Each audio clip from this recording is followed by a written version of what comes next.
हमारे साथ बीएसपी के जिला अध्यक्ष जी जुड़ चुके हैं, उनसे भी जानेंगे। सर, आपने पुष्पांजलि अर्पित की? बिल्कुल किया। आज हमारे महापुरुष जो हैं, हमारे महामानव तथा बाबा साहब भीमराव अम्बेडकर साहब का परिनिर्वाण दिवस है। हम लोग सच्ची श्रद्धांजलि देने के लिए आज इधर गोमती नगर, जो माननीय बहन जी ने अपनी सरकार में एक भव्य स्मारक बनाने का काम किया, आज उधर हम लोग पूरे उत्तर प्रदेश के जो 12 मंडल हैं इधर एकत्रित हुए हैं और बाबा साहब को सच्ची श्रद्धांजलि देने के लिए इधर लोग आए हुए हैं। अच्छा, ये भी एक बहुत बड़ी बात है ना कि इतनी बड़ी जगह जो है, जो बहन जी ने बनवाई थी, आज वो इन सारी चीजों के लिए काम आ रही है। और लोग कहते थे, विपक्ष आरोप लगाता था कि खाली पत्थर लगवाए हैं, खाली पार्क बनवाए हैं, उन्होंने किया क्या है? देखिए, पहले तो हमें ये देखना पड़ेगा पत्थर कौन बोल रहा था कि पत्थर है। ये जो कई वर्षों से जो समाज दबा कुचला था, जिसको सम्मान नहीं मिलता था, माननीय बहन जी ने बाबा साहब का एक विशाल स्मारक बनाकर ये बहुजन समाज का एक मंदिर है, हम लोग इसको मंदिर के तौर पर देखते हैं।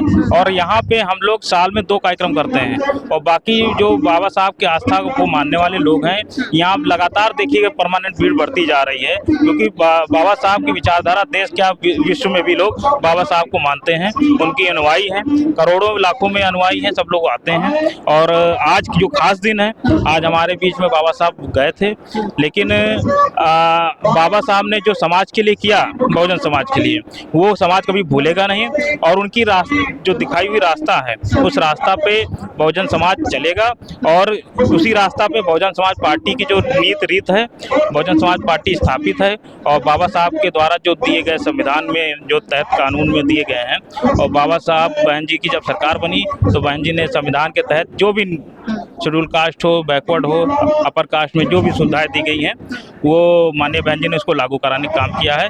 तो आप देखे होंगे कि सारी पार्टियों का एक अपना मैनिफेस्टो जारी करती हैं, लेकिन मीडिया जब पूछती है कि बीएसपी अपना मैनिफेस्टो जारी क्यों नहीं करती है, तो अगर बीएसपी का अगर कोई मैनिफेस्टो होता है, वो भारतीय संविधान है। अच्छा, जैसे कि अपने यहाँ पर आपने देखा होगा कि यहाँ पर जाति के नाम पर वोट पड़ते हैं। ये तो इतिहास रहा है, क्योंकि ये देश में भी खासकर भारत में जात है कि जाति नहीं है।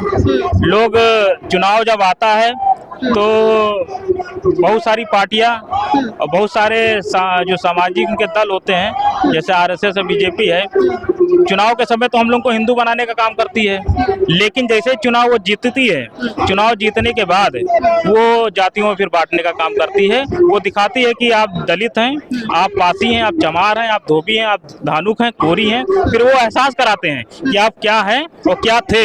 लेकिन जब चुनाव आता है, चुनाव में वो आपको वोट लेने के लिए वो हिंदू बनाने का काम करते हैं। अच्छा, अगर 27 के चुनाव की तैयारी तो कर ही ली है आप लोगों ने? पूरी तैयारी है, पूरी तैयारी है। तो अगर 27 के चुनाव में नतीजे आते हैं और बहन जी मुख्यमंत्री के रूप में आती है, तो आप लोग प्रदेश को किस तरह से चलाएंगे? देखिए, बहुजन समाज पार्टी की विचारधारा ही सर्वजन हिताय सर्वजन सुखाय पे है। और बहन जी की 4 बार सरकार बनी है, 4 बार सरकार में माननीय बहन जी ने सभी वर्गों के लिए काम किया है, किसी के साथ भेदभाव नहीं किया। तो आगे भी जब 27 में सरकार बनेगी, सर समाज के लिए बहुजन समाज पार्टी काम करेगी, माननीय बहन जी काम करेंगी। और जब काम होते हैं तो उसके लिए फिर हम 2029 के लिए माननीय बहन जी को हम लोग पूरा प्रयास करके। लेकिन कहीं ना कहीं ब्राह्मणों के मन में या यादवों के मन में ये शंका तो जरूर रहती है कि अगर इनकी सरकार बनी तो ये सिर्फ अपने लोगों के लिए काम करेंगे। नहीं, ऐसा नहीं है। हमारी पार्टी में, बहुजन समाज पार्टी में, ब्राह्मण समाज के लोग भी हैं और यादव समाज के लोग हमारे बहुजन समाज पार्टी से जुड़े हुए हैं। लेकिन कुछ लोगों की विचारधारा सामंतवादी होती है, तो वही लोग ऐसे शब्द का इस्तेमाल करते हैं। बहुजन समाज पार्टी में आपको ब्राह्मण हो या क्षत्रिय हो या वैश्य हो या यादव समाज, यादव बिरादरी के लोग हों, सभी लोगों का बहुजन समाज पार्टी के संगठन में योगदान है। संगठन को मजबूत करने में, बीएसपी को मजबूत करने में अपना अहम योगदान देते हैं। और 27 में जो सरकार बीएसपी की बनने जा रही है, उसमें सभी वर्गों का पूरा सहयोग रहेगा। बहुत बहुत शुक्रिया सर। 9 अक्टूबर की रैली में तो आप रहे होंगे, थे 9 अक्टूबर की रैली में, आज फिर से हैं आप यहाँ पर। बहन जी के एक इशारे पर, एक कहने पे इतनी भारी संख्या में भीड़ जुट जाती है। हाँ, जो बहन जी के चाहने वाले हैं, वो आवाज नहीं, खाली इशारे पे ही इतने लोग आते हैं। अगर आवाज दे देंगे तो पूरे देश में जाम लग जाएगा। अच्छा, विपक्ष तो इस पर बड़ा तिलमिला जाता है कि इतनी भीड़ कहाँ से आ रही है, बुलाई गई है ये भीड़। चलो, विपक्ष तो तिलमिलाएगा ही, क्योंकि जब आप अपना सत्ता जाते हुए देखेगी तो तिलमिलाएगी ही कि दूसरे लोग जो है सत्ता में आ रहे हैं, तो विपक्ष तिलमिलाएगा ही। और बहन जी के दिशा निर्देश क्या कुछ है, क्या 2027 के चुनाव की क्या तैयारियां हैं, क्या कुछ नया होने वाला है इस बार? अभी भाई साहब ने बताया है हमारे, ये जो सर्जन हिताय सर्जन सिखाए की जो नीति है, बहन जी उसी पर काम करती हैं। और पूरे देश के लोग चाहते हैं बहन जी प्रधानमंत्री बने। और यूपी के लोग खासकर तो चाहते हैं कि जो राज है बहन जी का, वो कभी किसी और पार्टी ने न किया है न करेगी। क्योंकि जो लखनऊ यूपी आप देख रही हैं, तो 7 से 12 के बारे में आप देख लेंगे तो पता चल जाएगा कि बहन जी ने क्या किया है। और सर्जन हिताय सर्जन सुखाय के लिए किया है, सर्व दल के लिए किया है, सब समाज के लिए किया है। बहन जी किसी ऊंच नीच को अगला पिछड़ा नहीं देखती हैं, वो काम के ऊपर विश्वास रखती हैं। सर 27 के चुनाव की क्या तैयारियां हैं?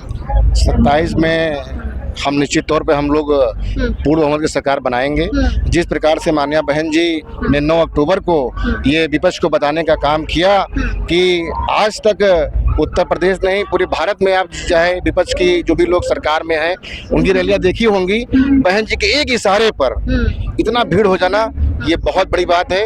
आप लोग भी मीडिया के लोग भी इस चीज़ को मान गए, लोहा मान गए बहन जी। ये बहन जी अगर एक बार आह्वान करते हैं पूरे देश के अंदर, तो भी भैया ने बताया है कि अगर जाम लग जाए तो निश्चित तौर पर जाम लग जाए। अच्छा, इतने दिनों से मतलब थोड़ा सा पार्टी धीमी पड़ गई थी, विपक्ष भी कह रहा है कि अब ये चुनाव की तैयारी कर रहे हैं इसलिए निकल कर सामने आए, ये रैलियां सिर्फ चुनाव के लिए हो रही, तो इतने दिन से आखिर ऐसा क्या था कि पार्टी ने खुलकर कुछ ऐसा नहीं किया? नहीं, ऐसा नहीं है।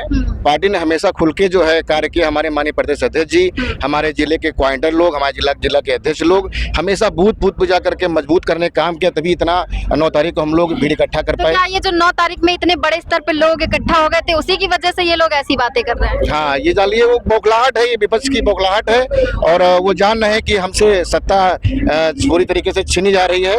इस प्रकार से उनकी बौखलाहट उनको साफ साफ, क्योंकि चाहे वो अखिलेश जी हो चाहे योगी जी हो, जो शासन प्रशासन उनका रहा है और जो बहन जी का शासन प्रशासन रहा है, ये लोग उनमें जो है कहीं ना कहीं अंतर देख रहे हैं कि बहन जी की सरकार जो 7 से 12 तक पूर्ववत सरकार रही।